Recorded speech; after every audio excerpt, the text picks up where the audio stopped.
in front of me, nicely groomed, well dressed, and full of energy. Very nice. So now I feel you are very much keen to improve your knowledge once again by the grace of God.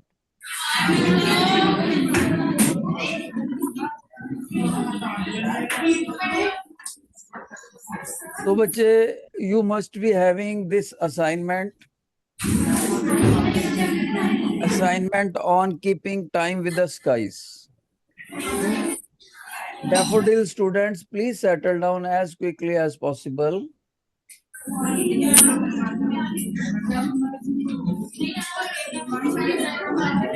Sunflower students, well settled. Lotus students, well settled.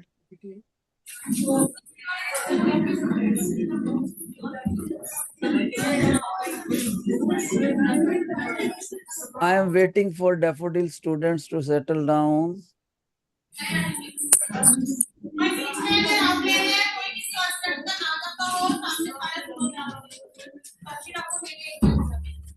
So, my dear students, I have your names with me.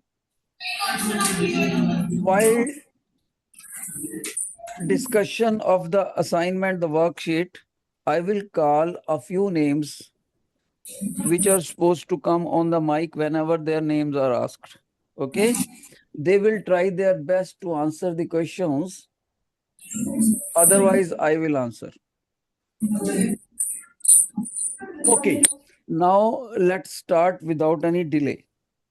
Look at the assignment, bete. It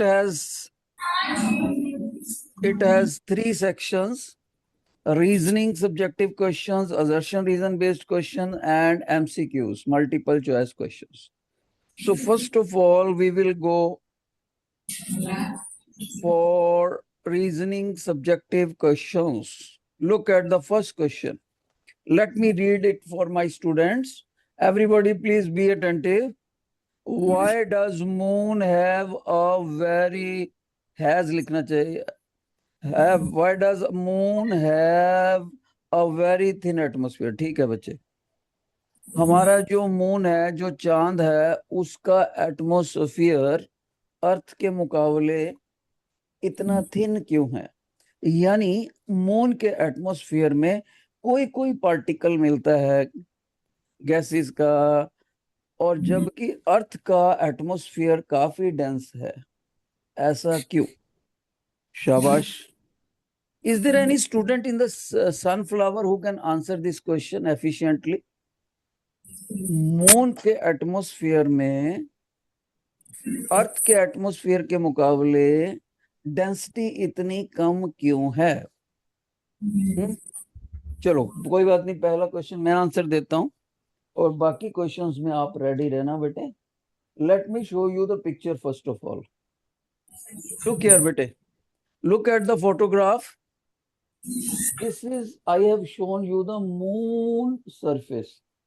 Okay, and you see this blue shade is showing the very thin atmosphere of the moon. Why does the moon have a very thin atmosphere? My dear students, you should be known to the fact. Wait a minute बेटा, ये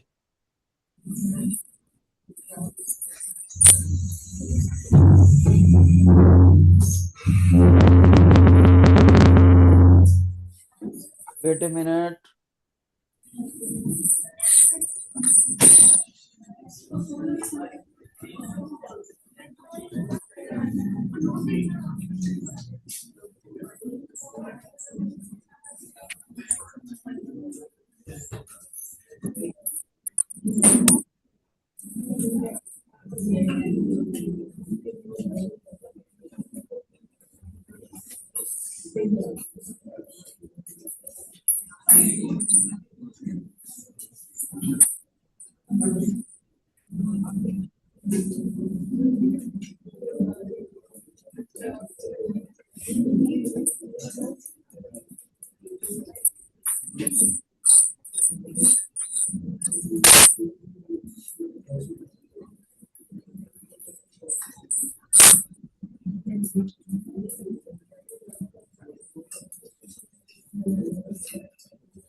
Look here, students.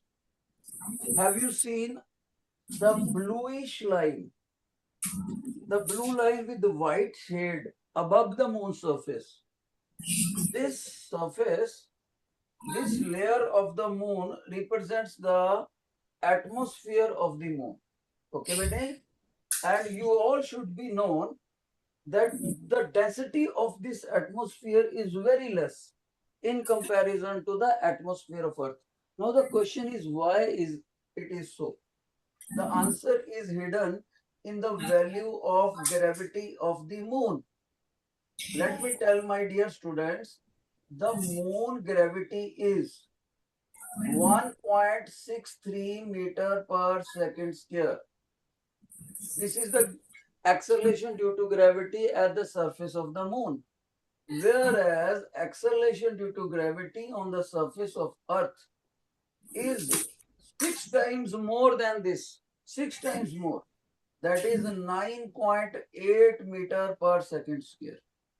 Now you see, this because of this gravitation, the attraction of the moon surface to the particles, to the molecules of the gas will be quite less.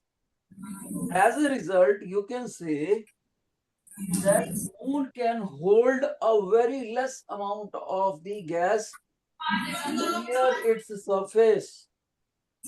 That is why moon has very thin atmosphere. एक बार फिर से बताऊंगा, बच्चों का ध्यान थोड़ा सुनने में कम है सनफ्लावर के, बाकी बच्चे ध्यान से सुन रहे हैं। मून का जो सरफेस है उसका एक्सेलरेशन ड्यू टू ग्रेविटी काफी कम है।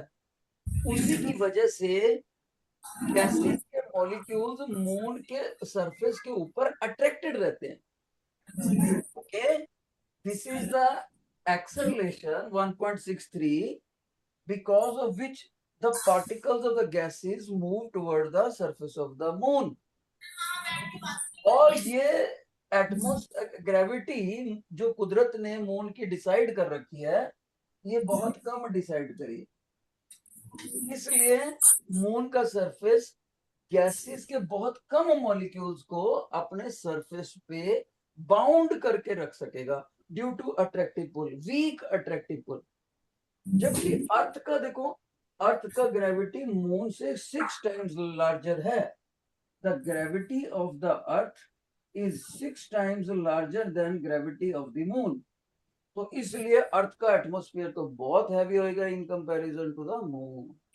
सो शॉर्ट में आपने इसका आंसर ऐसे देना है, लंबा चौड़ा समझा दिया मैंने आपको। तो मिनिमम वर्ड्स में क्या आंसर होना चाहिए, आप लिखोगे scientists found that acceleration due to gravity at the surface of the moon is very less. Its value is 1.63 meter per second square. Due to this weak gravity, the attraction of the moon surface to the molecules of the gases is very less. That is why very less quantity of gases are bound along the surface of the moon.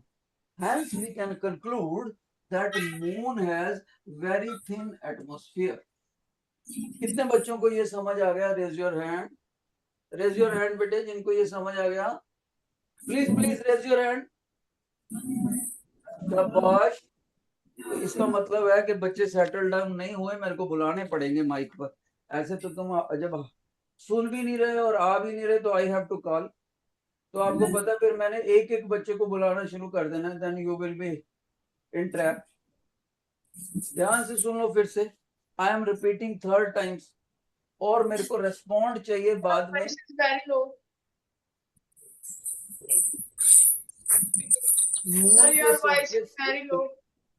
Okay ma'am, voice is very low, let me settle down.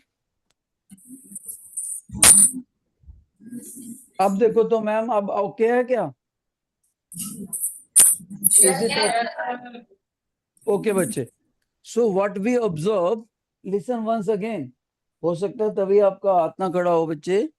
Moon का जो surface है उसकी gravity हमारी कुदरत ने बहुत कम कर रखी है, 1.63 मीटर पर सेकेंड स्क्वायर।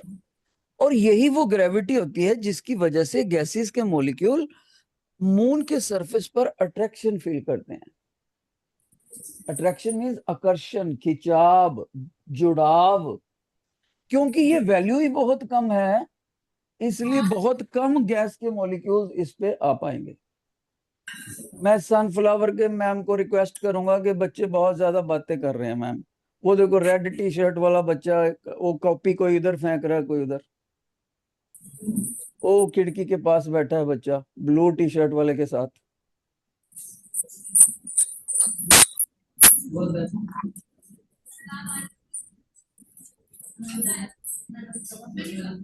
बिल्कुल सही किया मैडम, बिल्कुल सही किया, thank you. So once again, moon surface has very weak gravity, 1.63 meter per second square. Due to weak value of the gravity, the attraction of the moon surface for the gas molecules is very less. That is why only a low density layer of the gas molecules surround the moon surface. In other words, we can say moon has a very thin atmosphere. अब बच्चा मेरे से पूछ सकता है sir फिर अर्थ अर्थ में इतना ज्यादा एटमोस्फियर कैसे है? वेरी सिंपल बेटे, अर्थ का ग्रेविटी लुक हियर 9.8 मीटर पर सेकंड स्क्वायर। अर्थ का ग्रेविटी मून की ग्रेविटी से 6 टाइम्स ज्यादा है, 6 टाइम्स। तो इसलिए अर्थ का एटमोस्फियर काफी ज्यादा डेंस है। अब जिन बच्चों को ये समझ आ गया प्लीज रेज योर हैंड। बहुत अच्छे, बहुत अच्छे, very nice. Let me read the second question now. How long does the moon take to complete one orbit around the earth? यानी मून कितना टाइम लगाता है अर्थ के इर्द गिर्द 1 राउंड लगाने में? Anybody from lotus section who can reply this? Lotus बच्चे, कोई बच्चा बता सकता है जो इसका आंसर? मून कितनी देर में अर्थ के इर्द गिर्द अपना 1 राउंड पूरा करता है? Arshvir Singh from Lotus, Arshvir Singh from Lotus, please come on the mic. हाँ जी बेटे, आ जाओ आ जाओ, पूछो मत और माइक पर आ जाओ। इतना बार ये चैप्टर मैंने करा दिया और स्कूल ने करा दिया, देखते हैं आप बता पाते हो कि नहीं। मून कितनी देर में अर्थ के इर्द गिर्द 1 राउंड लगाता है बेटे?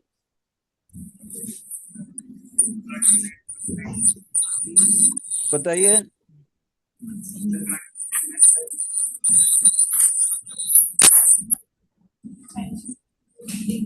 तो ये बच्चा ध्यान से सुन लो भाई, इसका नाम है अर्शवीर सिंह। स्कूल में कवर करा दिया, मैंने कवर करा दिया, असाइनमेंट कवर करा दी, फिर भी ये बच्चा नहीं बता पा रहा। मतलब ये घर जाके बिल्कुल पढ़ता ही नहीं है, मतलब इसने छोड़ ही दिया पढ़ाई, फॉर्मेलिटी के लिए स्कूल आता है तैयार होने की। खड़े रहो बस, बैठना नहीं है आपने, खड़े रहो बस। तो आंसर इज बेटे, मून का जो टाइम पीरियड है दैट इज 27.3 डेज। याद रखना सभी बच्चे। एक बार मैं आपको फोटोग्राफ दिखाऊं नेक्स्ट। ये देखो बेटे, teacher has shown you your attention, look here, this is blue colour is our globe earth, okay, and you see white color moon is beautifully shown in its orbit. Now question arises, अगर moon यहां से चले मान लो और घूम के 1 orbit cover करके 1 revolution cover करके वहीं पर आ जाए तो इसके लिए कितने दिन लगते हैं? बेटे सभी बच्चों ने याद रखना है, this value is, everybody please, this value is 27.3 days. Exact value ये है 27.3 डेज। कुछ बच्चे 27 डेज लिख देते हैं, हम उनको भी मार्क्स दे देते हैं कई बार पेपर में, लेकिन एग्जैक्ट वैल्यू। तो इसका लैंग्वेज क्या बनेगा पेपर में? आपका लैंग्वेज ऐसे बनेगा, moon while orbiting around the earth takes 27.3 days to complete one revolution around the earth. फिर से सुन लो, moon while orbiting around the earth takes 27.3 days to complete one rotation. Okay, or you can say revolution. कितने बच्चों को ये समझ आ गया? Raise your hand, raise your hand जो who can write this in the answer in the final exam. Okay, तो Daffodil में सबसे पहले बेंच में रेड टी शर्ट वाला बच्चा रेड टर्बन वाला माइक पर आ जाए. आ जाओ भाई, सेंट्रल लाइन. आपका हाथ नहीं खड़ा हुआ, देखें तो जरा. ऐसे क्या ब्रेन में बात है जो आपको ये भी नहीं समझ? तुम आओ student, central line, red turban. इस बच्चे का, इसने इसके लिए हाथ नहीं खड़ा करा. आप देखते हैं इसका इतना कम है ब्रेन के, इसको ये भी नहीं समझ आया. हाँ भाई बताओ, क्वेश्चन सेकंड को पढ़ो और उसका आंसर बताओ. Read the second question and answer it.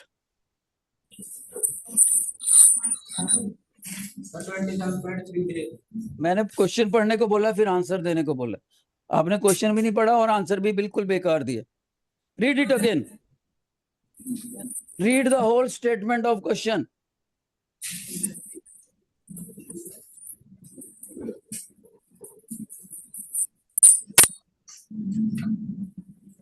अब जिस बच्चे को पढ़ने में ध्यान नहीं होगा, मैं ऐसे ही तंग करूंगा उसको. देख लो, ये सुन नहीं रहा था, मैंने बुला लिया. अब क्वेश्चन भी पढ़ेगा, आंसर भी पढ़ेगा, सब कुछ. और ना आंसर दिया तो खड़ा रहेगा. जल्दी बताओ, सेकंड क्वेश्चन रीड करो. तो ये बच्चे ने 27.3 डेज को अच्छे से भी नहीं सुना और ना ही क्वेश्चन पढ़ रहा है ना ही आंसर. तो इसका पनिशमेंट क्या है? सारा लेक्चर खड़ा रहेगा बस. यही इसका पनिशमेंट. तो आपको बोलना है, how long does the moon take to complete one orbit around the orbit earth. तो आप कहोगे कि मून जब ग्लोब के इर्द गिर्द चक्कर लगाता है तो वो 27.3 डेज लेता है. तो इंग्लिश में कैसे लिखेंगे इसको बेटे? We all know moon revolves around the earth as shown in the picture. The central portion blue represents the earth, while this white ball represents the moon, and the dotted line represents the orbit of the moon. This moon, while orbiting around the earth to complete one revolution, exactly takes 27.3 days. और इसको technically हम बोलते हैं बेटे, capital T से लिखते हैं, इसको बोलते हैं time period. Time period of revolution of moon with in which it completes one revolution. तो ये टेक्निकल वर्ड पकड़ लिया करो, टाइम पीरियड. हो सकता है मैं इसको ऐसे भी पूछ लूं पेपर में, what is the time period of moon. Okay, जिन बच्चों को ये समझ आ गया प्लीज रेज योर हैंड. मैं देखूं जरा किसका हाथ नहीं खड़ा, उसी को बुलाऊंगा. ध्यान से, कौन से पकड़ लूं मैं, कौन सा बच्चा है. ओके चलो डाउन. अब मेरे पास एक बच्चा है बेटे, डैफोडिल में एक बच्चा है मेरे को, Baltaj Singh. Who is Baltaj Singh? Daffodil absent है. अगर एब्सेंट है तो एब्सेंट तो बोल दो कम से कम. ओके, फिर एक बच्चा और है लोटस में, इसका नाम है Jashandeep Singh. Who is this? Jashandeep Singh, Lotus. Please come on the mic.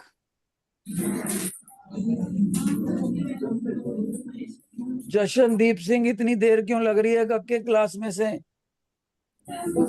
अगर एब्सेंट है तो एब्सेंट बोलो.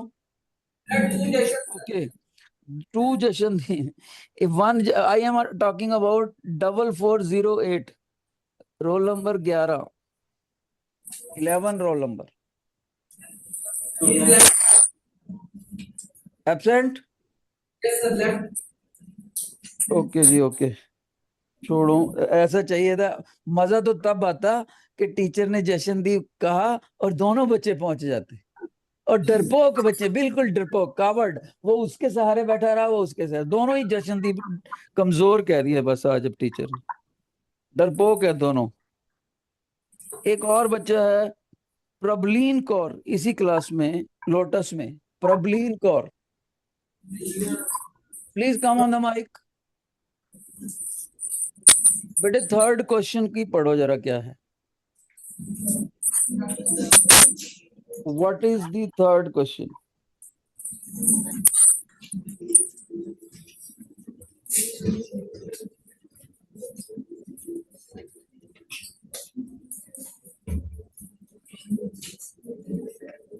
बेटे थर्ड क्वेश्चन का लैंग्वेज पढ़ना है आपने, काफी देर लग रही है इस छोटी सी बात को।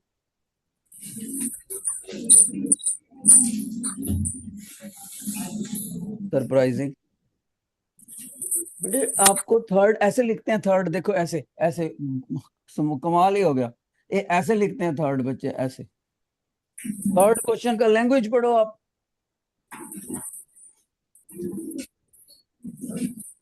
What is the problem? You are standing on the mic but not reading.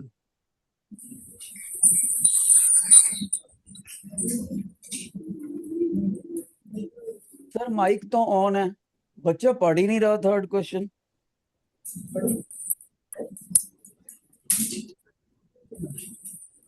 देखो बच्चा घबराया हुआ है, तो कोई प्रॉब्लम है या बिठा दो फिर कोई ऐसा।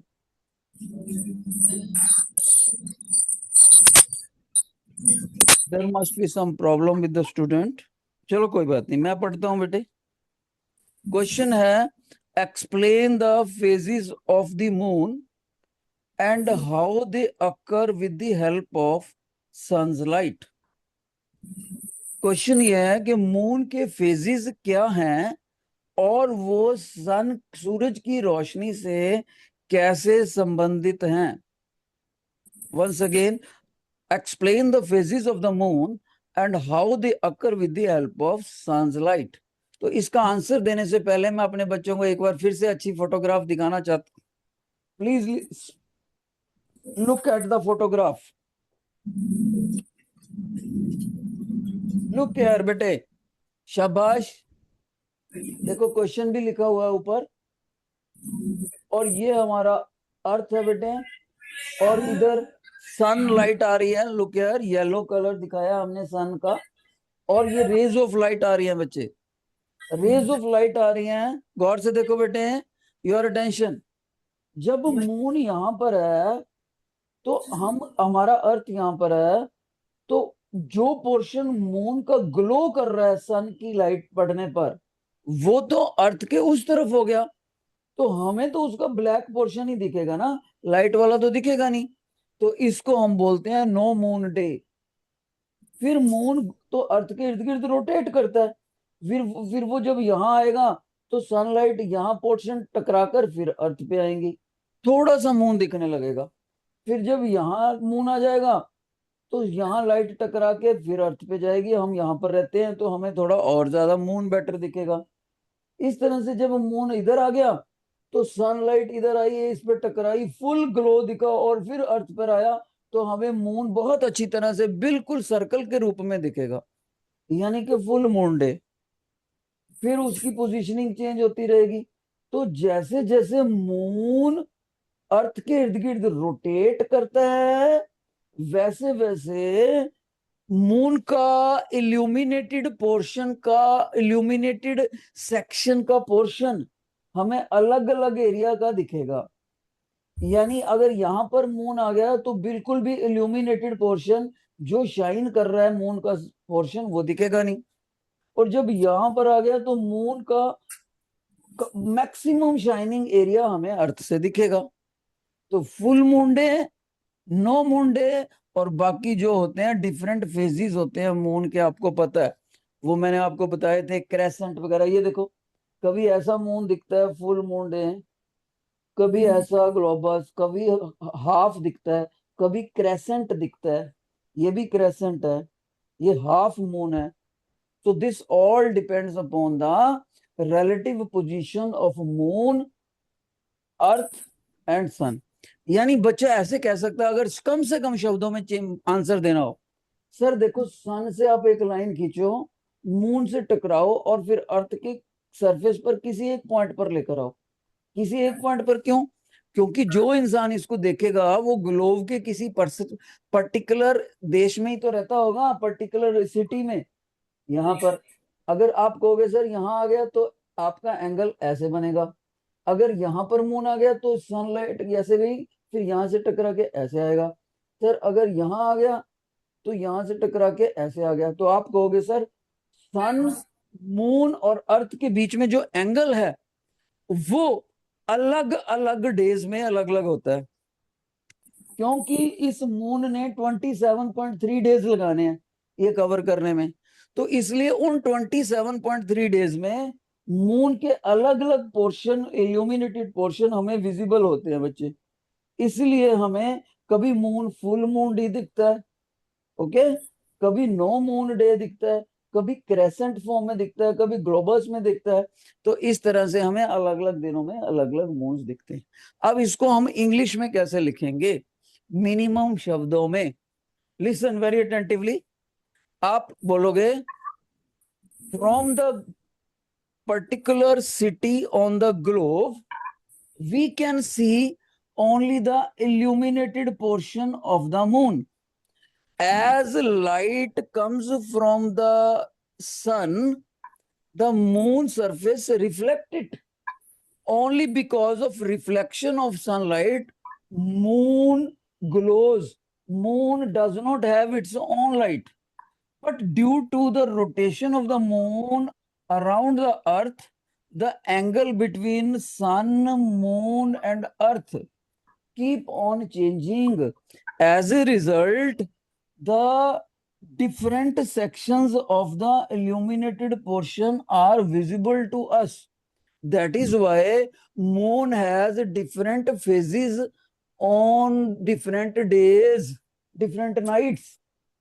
कितने बच्चों को ये समझ आ गया? Please raise your hand, please raise your hand. मैं देख लूं, जिसने नहीं खड़ा करा मैं तो उसी को बुलाना है। ओके ओके, किसको बुलाए? ओके चलो ठीक है बेटे। अब एक नए बच्चे को बुलाते हैं, देखते हैं। कुछ बच्चों में तो हौसला बड़ा काम था, क्वेश्चन भी नहीं पढ़ सके। अब मैं बुलाना है बेटे, ध्यान से सुनो, डैफोडिल में से किसी बच्चे को। उसका नाम है Anmol Jeet Singh. Who is Anmol Jeet Singh? Absent है बेटे। एक और बच्चा है अर्पण Jot Kaur. Arpan Jot Kaur, please come on the mic. काफी देर लग रही है आने में ही।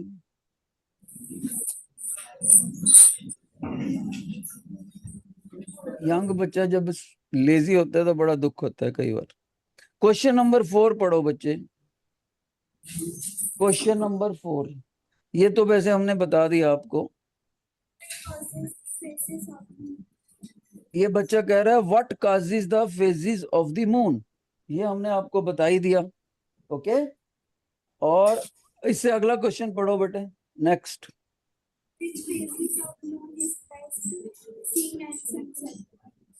ये बच्चा नेक्स्ट क्वेश्चन नंबर 5 पढ़ रहा है। ऐसे बहुत लो वॉइस में पढ़ रहा है बच्चा, किसी को सुना भी नहीं होगा शायद। What phase of the moon is best seen at sunset. जाओ बच्चे, आपका पढ़ना ना पढ़ना बराबर ही है, जाओ। इतना लो वॉइस। सो व्हाट, अगला क्वेश्चन है ये बेटे, ध्यान से सुनो। Which phase of the moon is best seen at sunset. Sunset के दौरान जब सूरज छुपता है उस वक्त मून का कौन सा फेज देखा जा सकता है? सभी बच्चों को अच्छे से पता है कि जो सन है हमारा वो वेस्ट में सनसेट करता है। हमारा सूरज किधर को छुपता है? पश्चिम में। उगता किधर से है? पूर्व से। Sun rises from the east and sun sets in the west. तो जब सन सेट कर जाता है, ये देखो बिल्कुल सन को डूबता दिखा रखा है, लुक एट हियर। जैसे ही ये डूब जाएगा तो एकदम डूबने के जस्ट बाद हमें कौन सा चीज दिखेगा? तो आपने आंसर बोलना बेटे, the first quarter phase is best seen. First quarter phase बोल सकते हैं आप। Quarter phase of the moon is best seen after sunset. जब सनसेट होता है तो मून का क्वार्टर फेस, क्वार्टर होता है 1/4, ओके। तो आप कह सकते हो, और आप इसको क्रेसेंट के नाम से भी जाना जा सकता है आपको। फिर से सुन लो टीचर क्या कह रहे हैं। First quarter phase of the moon is best seen in the sky. कब? एट सनसेट, सनसेट के जस्ट बाद, राइट। कौन सा वर्ड टीचर बार बार बोल रहे हैं? First quarter of the moon. Crescent shape में दिखता है बच्चे हमारे को ये, ओके। ओके, अब अगला क्वेश्चन देखते हैं हम। What causes a lunar eclipse and what causes a solar eclipse? Lunar eclipse होता है चंद्र ग्रहण, और सोलर एक्लिप्स होता है बेटे सूर्य ग्रहण। चांद को ग्रहण लगना और सूरज को ग्रहण लगना क्या होता है? शाबाश। कौन बच्चा इसका कम से कम शब्दों में आंसर बता सकता है? सनफ्लावर। सभी बच्चे अपनी क्लास में से बेस्ट बच्चे का नाम बताओ। सनफ्लावर टॉपर का नाम बताओ, बोल दो सभी बच्चे, देखते हैं किसका नाम लेते हैं। Who is among top two toppers of your class? Among two top toppers, कोई नाम मेरे सब्जेक्ट में बेटे, साइंस के सब्जेक्ट में कौन सा बच्चा टॉप 2 टॉपर्स में आता है? किसी का तो नाम लो। इसका मतलब है क्लास में काफी सारे कॉम्पिटिटर्स हैं बच्चे, टॉप 2 टॉपर्स डिसिसिवली नहीं बता पा रहे। Okay, no problem. Anybody who can answer this from the sunflower, कि सूर्य ग्रहण और चंद्र ग्रहण क्या होता है, को कैसे ये अकर करते हैं?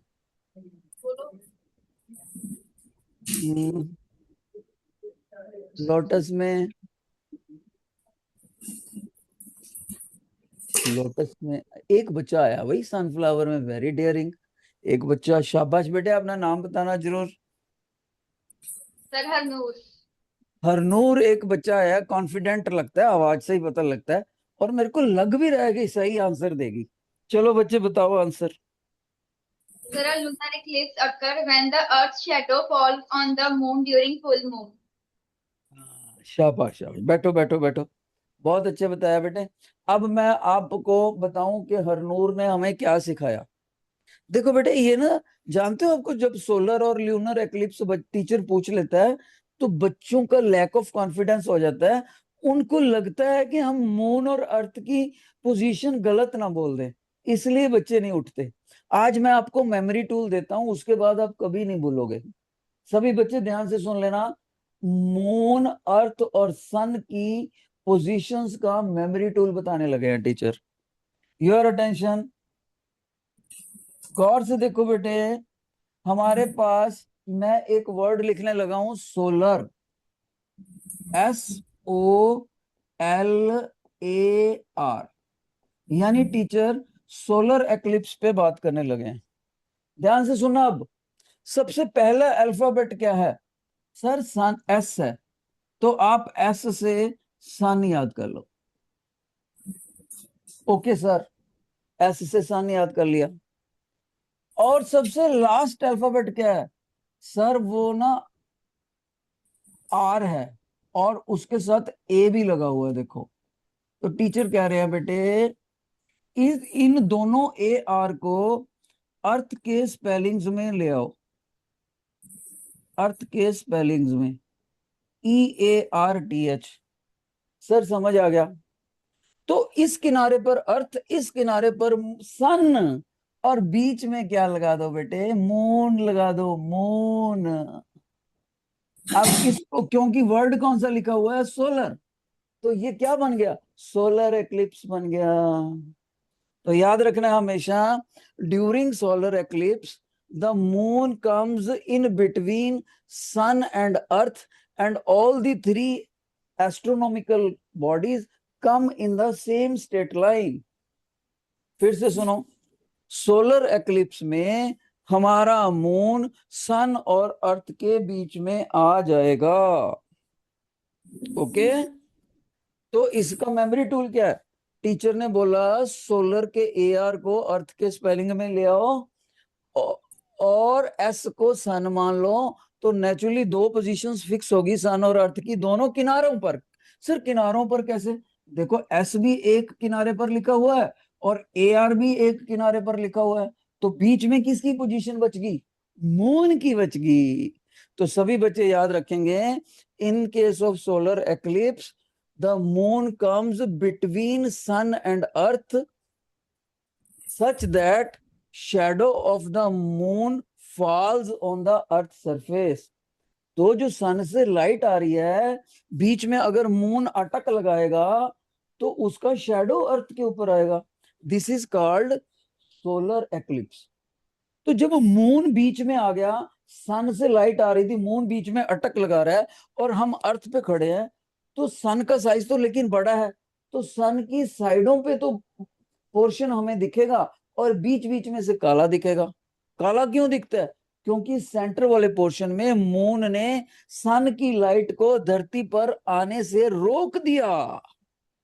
ओके, तो बच्चा कहता है सर अगर ये याद हो गया तो ल्यूनर एक्लिप्स कैसे याद करें। तो ल्यूनर एक्लिप्स को सुनो ध्यान से, ल्यूनर एक्लिप्स में सन की पोजीशन नहीं चेंज करनी है आपने, सन तो वहीं पर रखना है। सर फिर क्या करना है, मून और अर्थ की पोजीशन को इंटरचेंज कर देना है। सो अर्थ यहां पर ले आना है और मून यहां पर ले आना है। तो जब ये याद हो जाएगा तो ये अपने आप याद हो जाएगा कि सन की पोजीशन हमेशा वही रखनी है, मून और अर्थ को इंटरचेंज कर दो तो ये ल्यूनर एक्लिप्स बनेगा। एक बच्चा कहता है सर फोटोग्राफ से दिखाओ हमें, तो हम आपको फोटोग्राफ दिखाते हैं दोनों का, लेकिन मेमोरी टूल सुन लो, एस से सोलर, ए आर को अर्थ के स्पेलिंग में ले आओ और सेंटर में रह गया मून। जिन बच्चों को लगता है ये मेमोरी टूल से अब कभी नहीं भूलेंगे इनकी positions, raise your hand, raise your hand, अब कभी नहीं भूलेंगे। ब्यूटीफुल ब्यूटीफुल, बहुत अच्छे बेटे। अब हम इसको अपने बच्चों को फोटोग्राफ से भी दिखाते हैं। ओहो,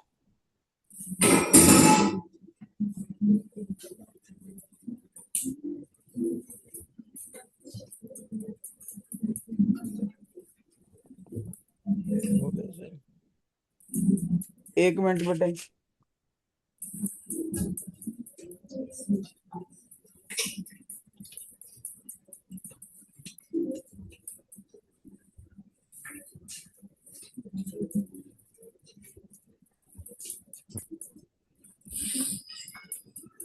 सेंटर खोलो।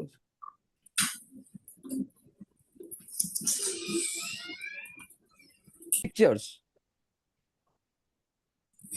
लुक यार बेटे, लुक यार, देखो अब ये ल्यूनर एक्लिप्स दिखाया टीचर ने, तो आपको पता लग गया होगा कि सन की पोजीशन वही, लेकिन सर ने मेमोरी टूल वाले से इंटरचेंज कर दी इनकी पोजीशन, अर्थ यहाँ पर, मून यहाँ पर, ल्यूनर एक्लिप्स। अब साथ के साथ सोलर एक्लिप्स दिखाएं आपको, ये देखो बेटे, सोलर एक्लिप्स स्पेलिंग देखो बेटे, एस से सन इधर और ए आर अर्थ के स्पेलिंग में इधर और बीच में आ गया मून। आ गया समझ बेटे। जिन बच्चों को लगता है कि सर हाँ जी आपने हमें स्पेलिंग से बहुत अच्छे से याद करा दिया, अब नहीं भूलेंगे, please raise your hand, please raise your hand. Beautiful beautiful, thank you. क्योंकि जो भी पेपर में हमसे क्वेश्चन पूछेगा उसको इतना तो लिखना ही पड़ेगा, what is meant by solar eclipse.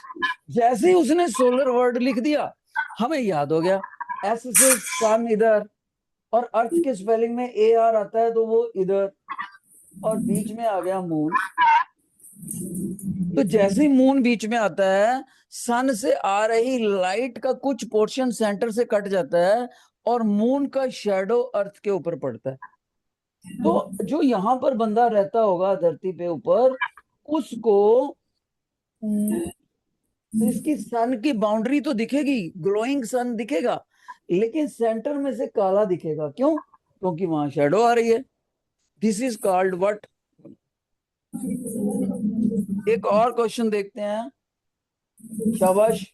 Which calendar is used by the, शाबाश, दुनिया में सबसे, ग्रेगोरियन कैलेंडर बेटे, सोलर कैलेंडर भी बोल देते हैं इसको, ग्रेगोरियन कैलेंडर यूज करा जाता है वर्ल्ड में सबसे ज्यादा।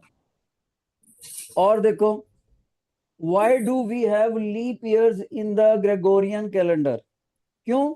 क्योंकि आप सभी को पता है कि हम पूरे साल को कितने दिन लेते हैं उसके बेटे? सर हम लेते हैं 365 डेज पूरे साल में। लेकिन रियलिटी में कितने दिन होते हैं? रियलिटी में होते हैं सर 365.25 डेज। तो ये जो 0.25 डेज है, ये कहाँ चले गए?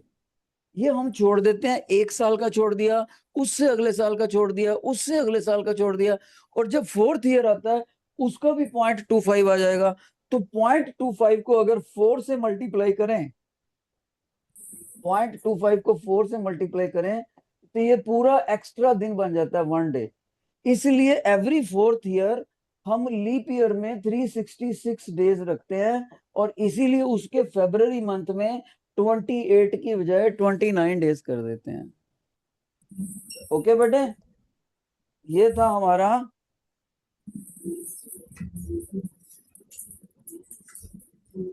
ओके। अब हमारे पास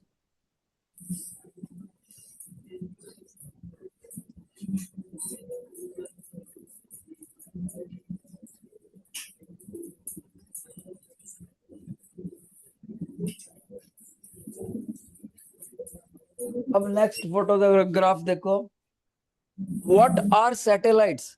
सैटेलाइट वो एस्ट्रोनॉमिकल ऑब्जेक्ट्स होते हैं जो प्लैनेट्स के इर्द गिर्द रोटेट करते हैं। और इनका पर्पस क्या होता है बेटे? इनका पर्पस होता है वेदर की फोरकास्टिंग करना, अगले दिनों में मौसम कैसे होएगा, नेविगेशन करना, ग्लोबल जीपीएस बोलते हो जिसको आप, ग्लोबल पोजीशनिंग सिस्टम, वो भी सैटेलाइट पर बेस्ड है। टेलीविजन के चैनल्स एक एक स्टेट से दूसरी में भेजने हैं, उसको बोलते हैं कम्युनिकेशन। ओके। और फॉरेस्ट को स्टडी करना, एनिमी कंट्रीज की क्या क्या एक्टिविटीज हो रही हैं वो भी हम सैटेलाइट से इंफ्रारेड पिक्चर्स लेते रहते हैं रात को, उससे हम सारी जजमेंट करते हैं। ये सैटेलाइट के हमारे पर्पसेस हैं। ओके। एक और देखो, which satellite was firstly set by the, कौन सा सैटेलाइट हमने, आर्यभट्टा बच्चे, 19 अप्रैल 75। तो ये सभी बच्चों ने ये डेट याद रखनी है, 19/4/75।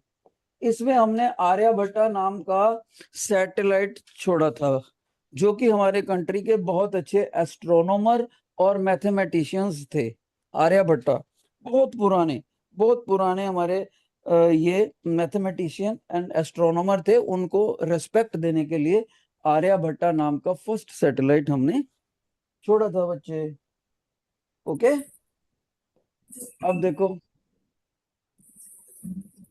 ये मैं बता दिया आपको फंक्शंस ऑफ आर्टिफिशियल सैटेलाइट।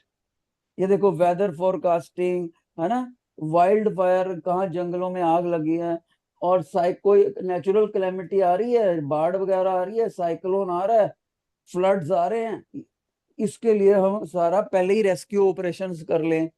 और कम्युनिकेशन के लिए, राइट, ग्लोबल पोजीशनिंग सिस्टम के, ये सारा हम सैटेलाइट का दिखाते हैं।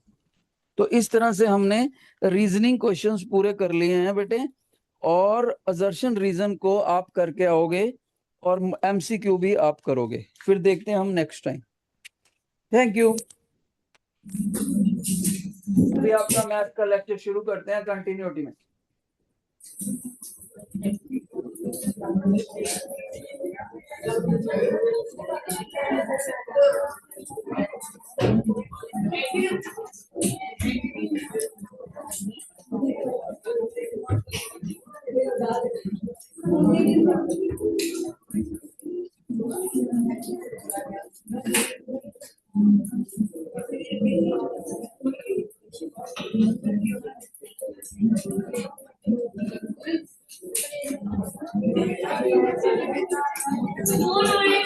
बहुत डार्क आ रहा है ये ना स्क्रीन।